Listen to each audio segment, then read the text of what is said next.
Isabel Alvarez had always prided herself on her professionalism.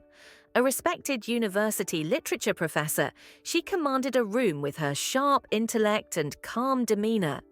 At 43, her life had been a quiet routine of teaching, writing, and the occasional social gathering.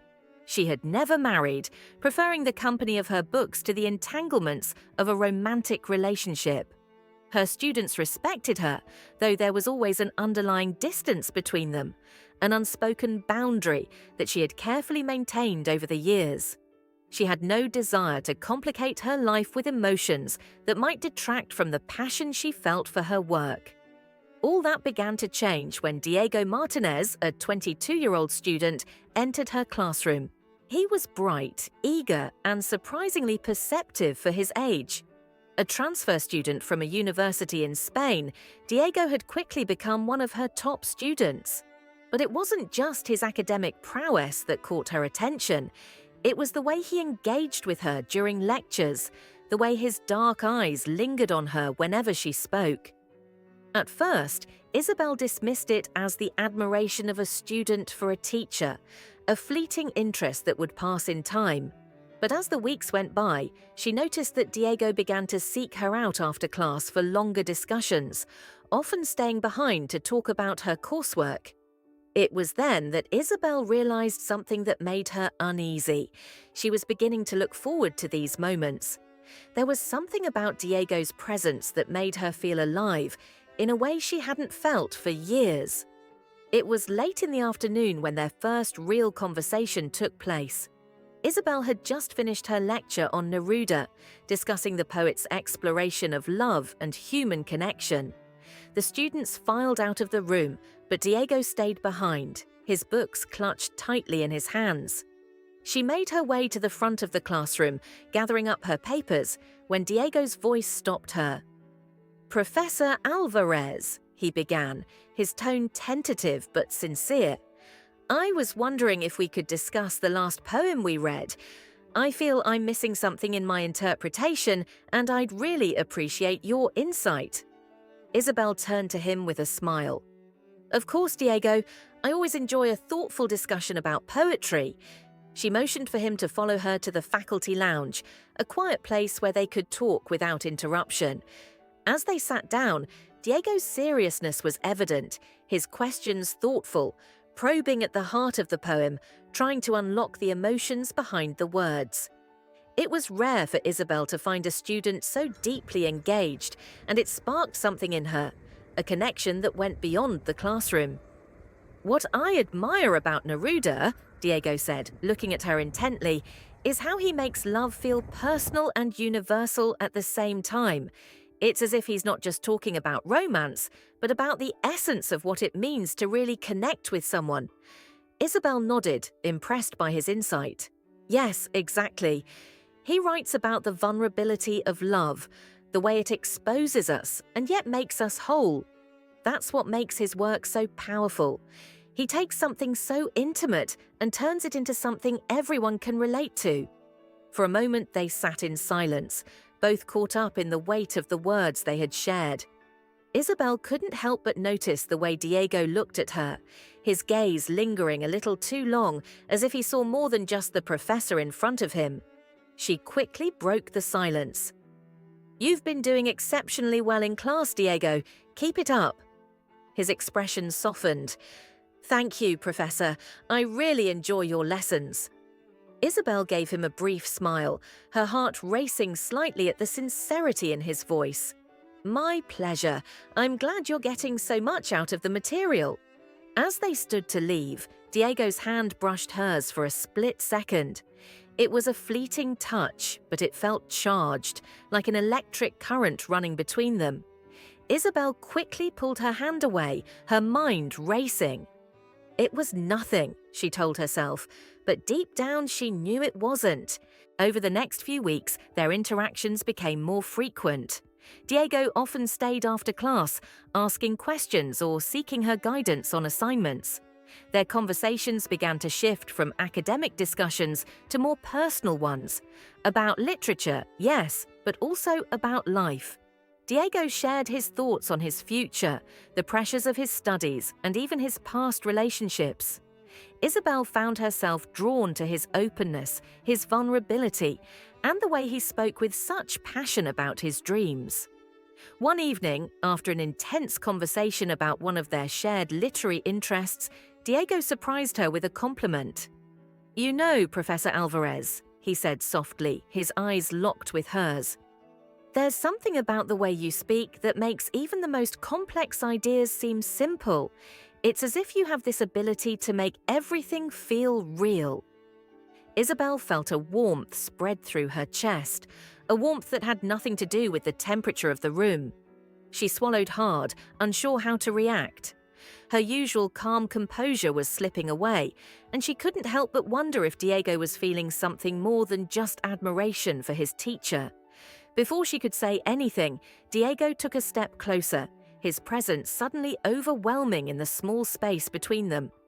"I mean it," he said, his voice barely above a whisper. "You're incredible." The words hung in the air between them, thick with unspoken tension. Isabel's breath caught in her throat, her pulse quickened. She could feel the heat of Diego's body against hers, could sense the desire that lingered in his words. It was impossible to ignore the magnetic pull she felt towards him. Diego," Isabel began, but her voice trailed off. She knew she should step back, remind him of the boundaries that separated them, teacher and student. But when his eyes met hers, something inside her stirred, something she couldn't push away. Without thinking, she found herself moving closer to him. The space between them closed, and before she could stop herself, she was standing right in front of him. Diego didn't move away, but his hand reached out and brushed a stray strand of hair from her face. Their eyes met, and for a brief moment, it felt as if time had stood still. There was no classroom, no students, no rules, just the two of them, caught up in the quiet intensity of the moment. And then, without a word, Diego leaned in, his lips brushing hers in a soft, hesitant kiss. It was tender at first, a tentative exploration, as if neither of them wanted to break the fragile bubble they had created between them. Isabel's breath caught in her throat, the unexpected touch sending a shiver down her spine. The world around them seemed to disappear, leaving only the two of them standing on the edge of something they couldn't quite define, but couldn't deny either. Diego's lips were warm against hers, the softness of the kiss almost too much to bear. His fingers, which had once held the Spanish textbook with careful precision, now gently caressed the back of her head, pulling her closer. As the kiss deepened, Isabel's heart raced in her chest, the steady beat matching the rhythm of their movements. She responded hesitantly, her hands coming to rest on his chest, feeling the strong, steady pulse of his heart beneath her fingertips. Space. But in my room, my world. When she arrived, her presence filled the room with an unexpected warmth. She wasn't wearing her usual teacher's attire. Instead, she was wearing a simple blouse and jeans, looking effortlessly beautiful. She was still Maria, the confident, poised woman I had admired in class. But now there was a softness about her, a vulnerability I hadn't noticed before. We started the lesson, but it wasn't long before the conversation moved away from Spanish. Her smile softened, and the way she looked at me seemed different, as if she saw me in a new light. "You know," she said, her voice lower than usual, "I wasn't sure I wanted to come here today, but I'm glad I did. It feels more real, not just like a student-teacher interaction, but like two people trying to understand each other." I nodded, feeling the tension between us shift. The air felt thicker, charged with something we hadn't yet acknowledged. "I agree," I said, my voice barely above a whisper. "It's more personal here, less formal." There was a long pause as we just looked at each other, the space between us growing smaller with each passing second. My heart was pounding in my chest, and I could see that hers was too. Without saying a word, she moved closer, the distance between us shrinking until she was standing just inches away. At that moment, I felt a pull, something I couldn't resist. It was as if the tension had built up to a breaking point, and neither of us could hold back any longer. Without thinking, I reached out and gently took her hand, my fingers brushing against her soft skin. She didn't pull away. Instead, her gaze dropped to our intertwined hands, then back to my face. There was no hesitation in her eyes, just a quiet acknowledgement of what was happening between us. "You know," she began, her voice trembling but sincere. "This is dangerous. We both know it." I nodded, feeling the weight of her words, but it didn't stop me wanting her. "I know," I whispered, "but I can't help it. I don't want to fight it anymore." Slowly, carefully, she leaned forward. I could feel her breath on my skin, and then, without warning, her lips brushed against mine. The kiss was soft at first, a gentle exploration, as if we were both trying to figure out what this meant. But then, as the kiss deepened, everything else fell away. The world outside, the doubts, the fears. They were all gone. It was just us, caught in the moment, discovering a connection neither of us had expected. After the kiss, we pulled away, breathless, our foreheads touching. For a moment, neither of us spoke. We didn't need to. Everything had been said in that brief moment of connection. "I don't want this to be a mistake," Maria whispered, her voice trembling. I cupped her face gently and looked into her eyes. "It's not a mistake. This, whatever this is, feels right." She closed her eyes for a moment, then opened them again, her expression conflicted. "I'm your teacher," she said quietly. "I shouldn't be doing this. I should have stopped it before it got this far." I shook my head.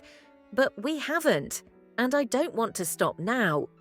She didn't say anything for a while, but when she finally spoke, her words were calm and certain. "Neither do I." The next few days were a whirlwind of emotions. Our feelings for each other had taken root, and there was no denying the attraction between us. But as much as we both wanted to be together, there were consequences to our actions. Our relationship was still shrouded in secrecy, and we both knew that any misstep could ruin everything. But for now, we held on to what we had. Every stolen kiss, every quiet moment together felt like a small victory against the world that tried to keep us apart. And so we moved forward, slowly, carefully, but with the newfound understanding that whatever happened, we couldn't go back. One moment, neither of them spoke, as if words were too heavy for what they were sharing. They didn't need to explain themselves, not yet. The connection, the chemistry, had been building since that first lesson, and now, in the quiet of their apartment, it was undeniable. Every brush of his lips, every soft pressure seemed to be a silent question and a promise at the same time. Could they do this? Should they? And with each passing second, the answer seemed to become clearer. Maria's hands slid slowly away from his chest, her fingers tracing the muscles in his arms, feeling the tension building inside him. She didn't pull away. Instead, she allowed herself to move closer, feeling his breath on her skin as the kiss deepened. The hesitation that had lingered between them for so long began to dissolve, leaving only the raw, unfiltered emotion that had been hiding beneath the surface. Diego's lips parted slightly, and for a moment Maria was lost in the softness of his touch, the warmth of his presence. His hands moved to her waist, pulling her body closer to his, and she could feel the undeniable heat between them.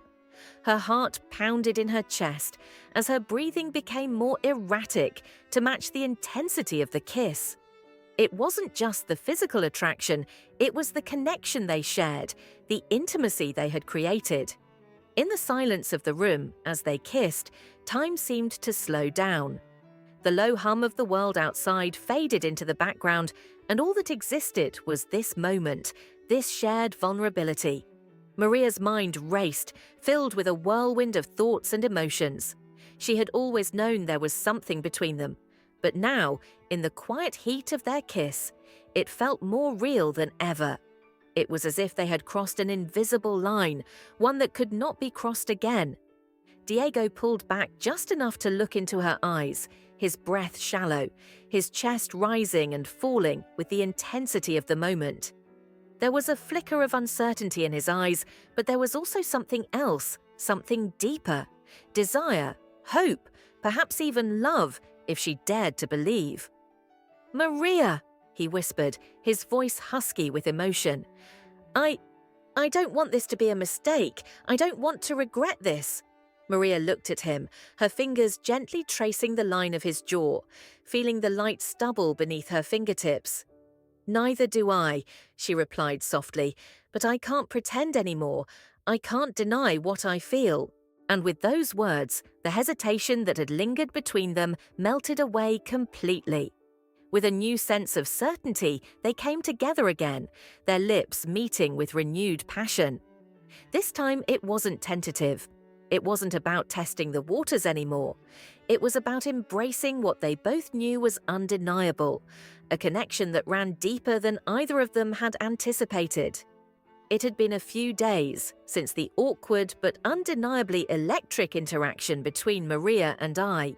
I couldn't stop thinking about how close we had become, how her touch lingered in my mind long after I'd left the classroom. It wasn't just her physical beauty that captivated me, although that was undeniable.